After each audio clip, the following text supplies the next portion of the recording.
Assalamualaikum warahmatullahi wabarakatuh. Ketemu lagi di OB obrolan bola setiap hari Jumat. Karena Senin itu Sportcast dan sekarang cuma hari Senin aja. Kenapa ya? Kok kenapa? Biar lebih spesial. Iya, karena kalau seminggu 2 kali kayak keseringan banget gitu gak sih? Iya kan kita harus spesial lah. Dan Kamis nanti semoga ada UED. Oh, jadi sekarang Kamis ada UED. Ada UED itu acara kita menyambangi apapun ya, bisa Apapun. stadion, bisa Turnamen, bisa liga, tempat jersey kemarin. ya banyak hal.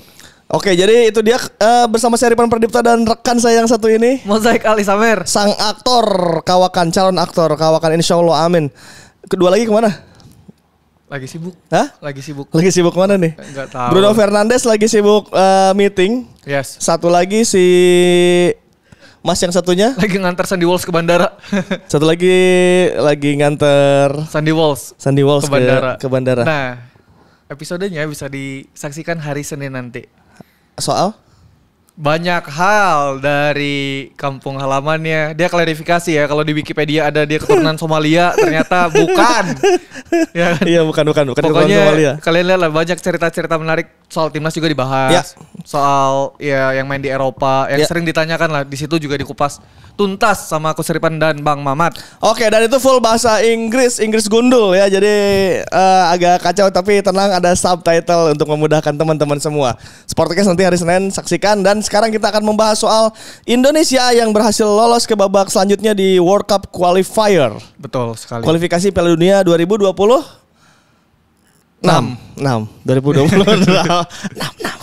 2026 melawan Brunei, 2 leg kita menang dengan skor sama, identik 6-0 dan 6-0.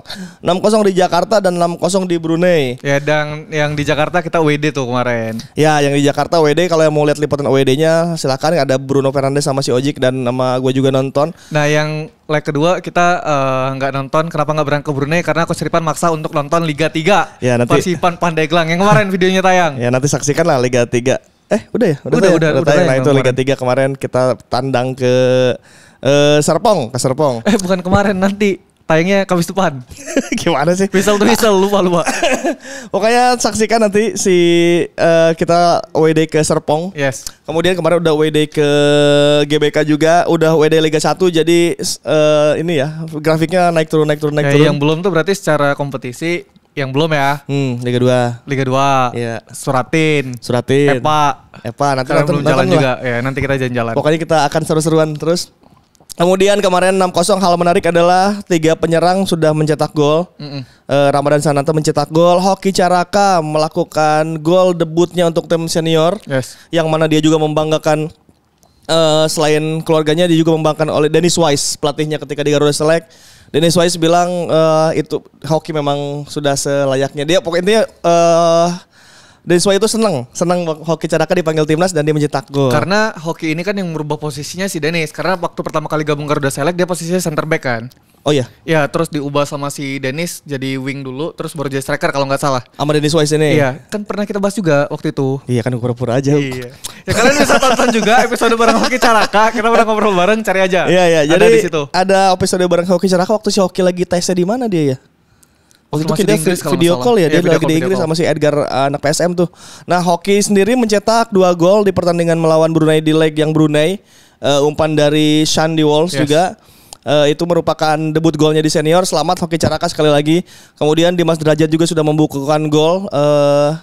Dan Ramadan Sananta juga membukukan gol. Artinya 3 penyerang kita sudah moncer. Ya, walaupun ada yang belum kan, si Dendi.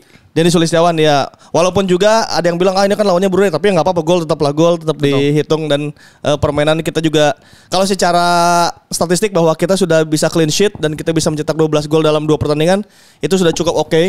Karena itu mengantarkan kita naik peringkat ke 145 Betul. sekarang ya. 145. Nah, itu juga akan memudahkan untuk road to top 100 kan, kalau targetnya PSSI kan pengen di top 100 tuh. Jadi tinggal 45 anak tangga lagi, semoga kita bisa kejar dalam 1 atau 2 tahun ke Ya, depan. karena di November juga masih ada FIFA Matchday kan. Masih ada. Jadi masih banyak jadwal yang bisa kita manfaatkan lah. Ya. Tapi ngomong-ngomong coach soal Hoki Caraka, jadi bahwa setelah match pertama biasa lah ya, kan gue ngulik digital dulu nih, apa yang lagi rame di digital. Apa yang rame? Hoki tuh sempat kayak dipertanyakan, kenapa Hoki dipaksakan dimain di match pertama, karena dia dirasa tidak optimal di match pertama lawan Brunei Nah. dan itu dijawab sama Hoki di match kedua. Oke. Hoki brace, dan menurut gue juga ini kenapa Hoki dimainkan karena kan masalah di timnas Indonesia itu ya kita udah pernah bahas di sebelumnya bahwa lini serang kita kan.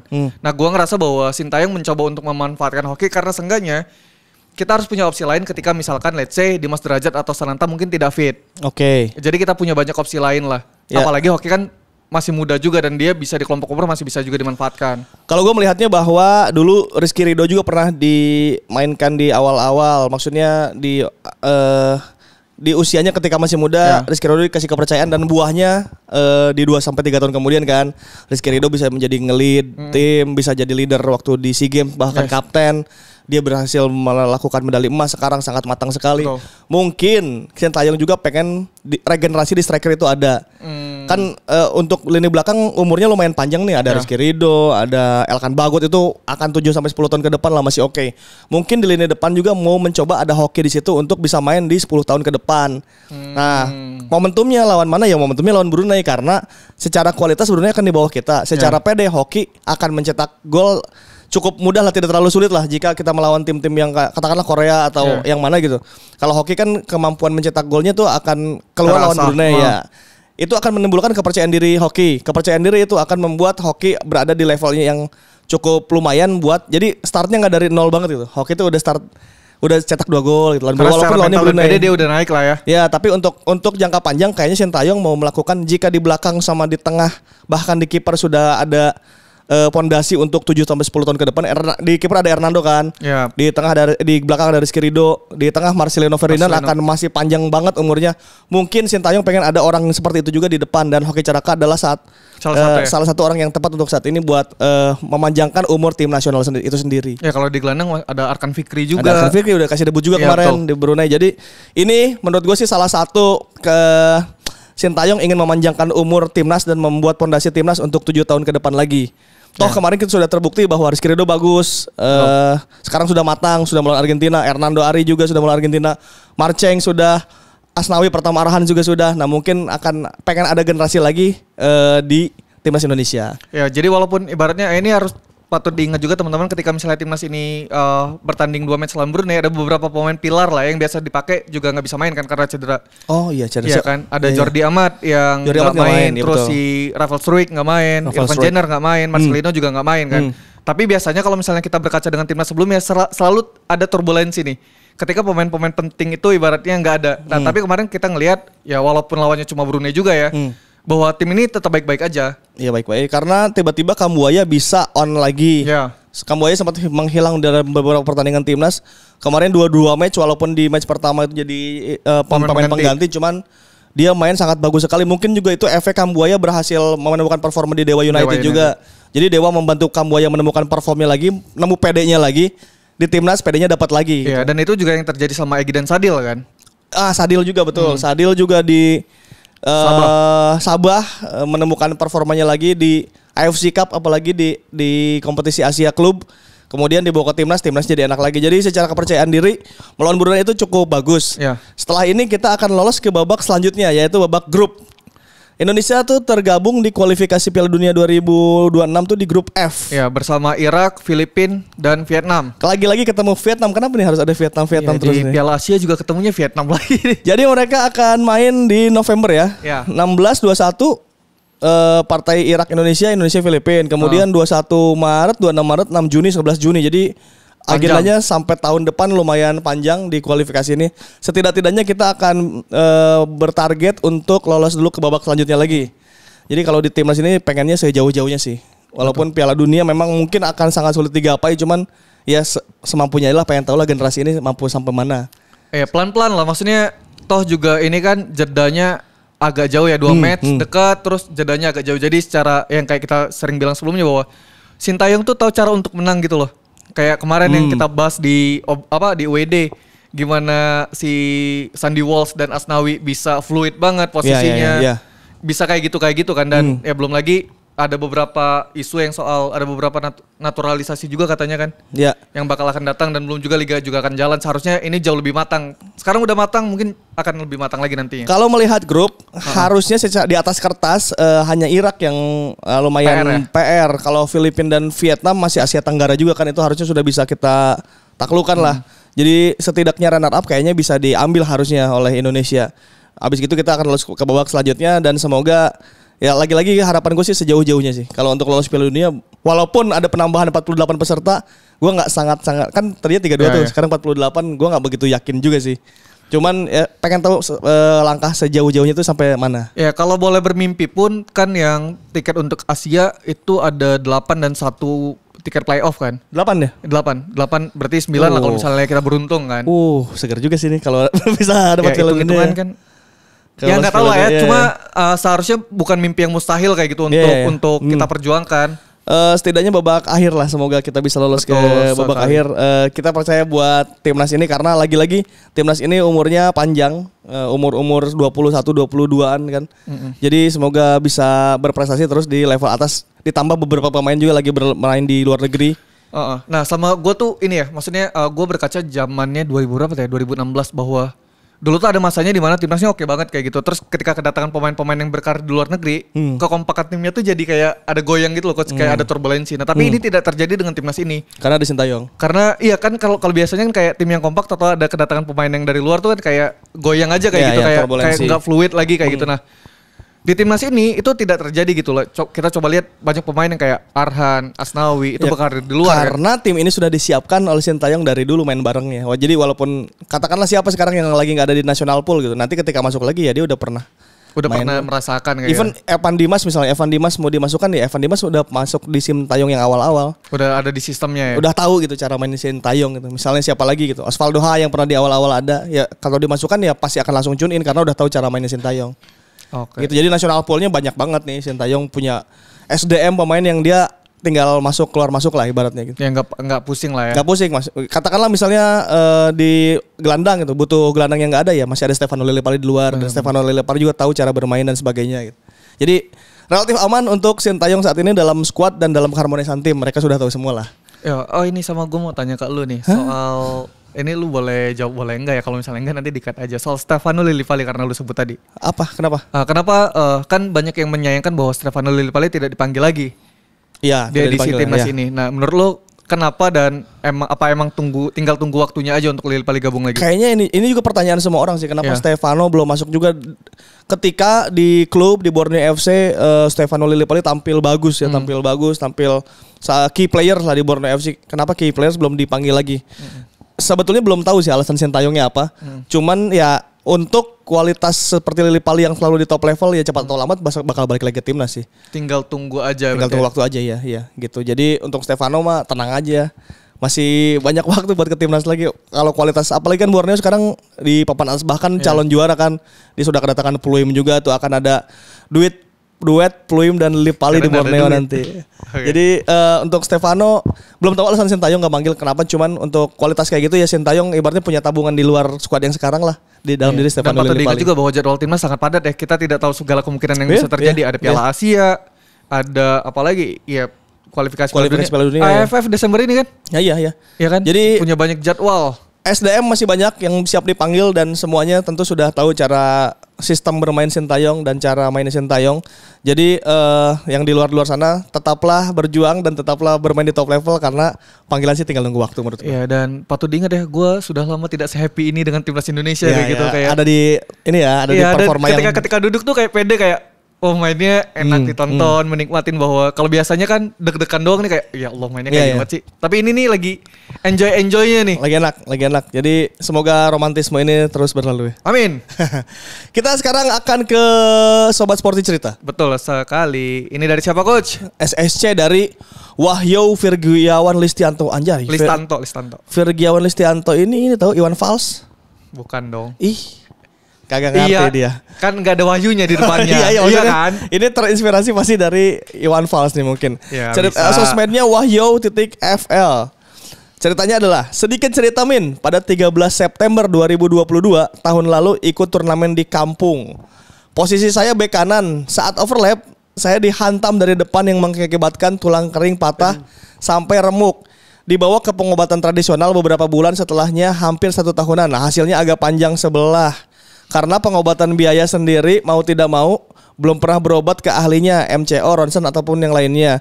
Akhirnya sampai sekarang belum bisa pulih, belum bisa kembali bermain. Terima kasih. Ini ada fotonya nih, lagi di gips.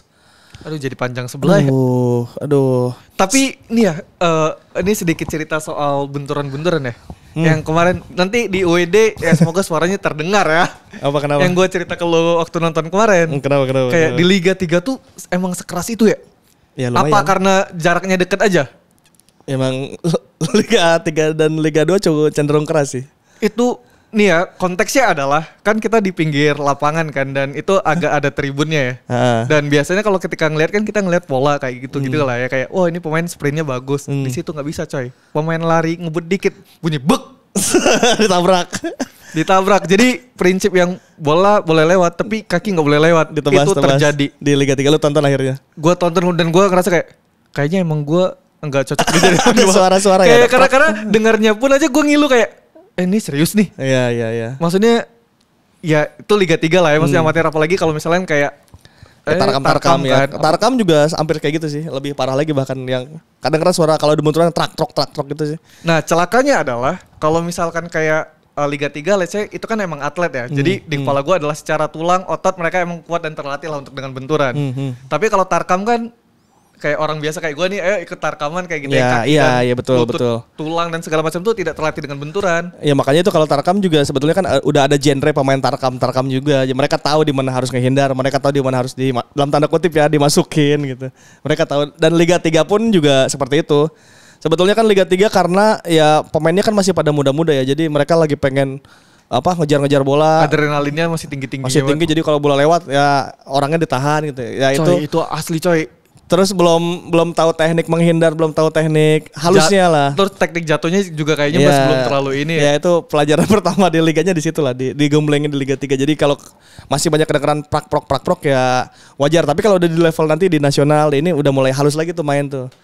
Main Liga 2 nanti levelnya berbeda lagi, main Liga 1 berbeda lagi kayak gitu. Nah kalau dengan Wahyu nih, dia ke tukang. Nah ini juga gua nggak tahu terlalu banyak masalahnya si Wahyu gimana ya. Tapi kan memang kalau mau MCO dan ronsen yang gitu-gitu, setahu gua biayanya mahal. Tidak semua orang bisa menikmati fasilitas itu. Biasanya kalau di daerah-daerah atau di kampung-kampung memang urut kan, posisinya urut. Kita nggak tahu remuk atau enggak. Padahal kan sebetulnya harusnya dianalisanya di ronsen dulu. Cuman lagi-lagi itu kembali ke siapa tahu memang nggak ada biaya buat ronsen gitu. Siapa tahu buat diagnosanya nggak ada biaya, kan kita nggak pernah tahu. Gitu. Tapi celakanya kalau misalnya perkara tulang kayak gini ya, ini cerita Rama.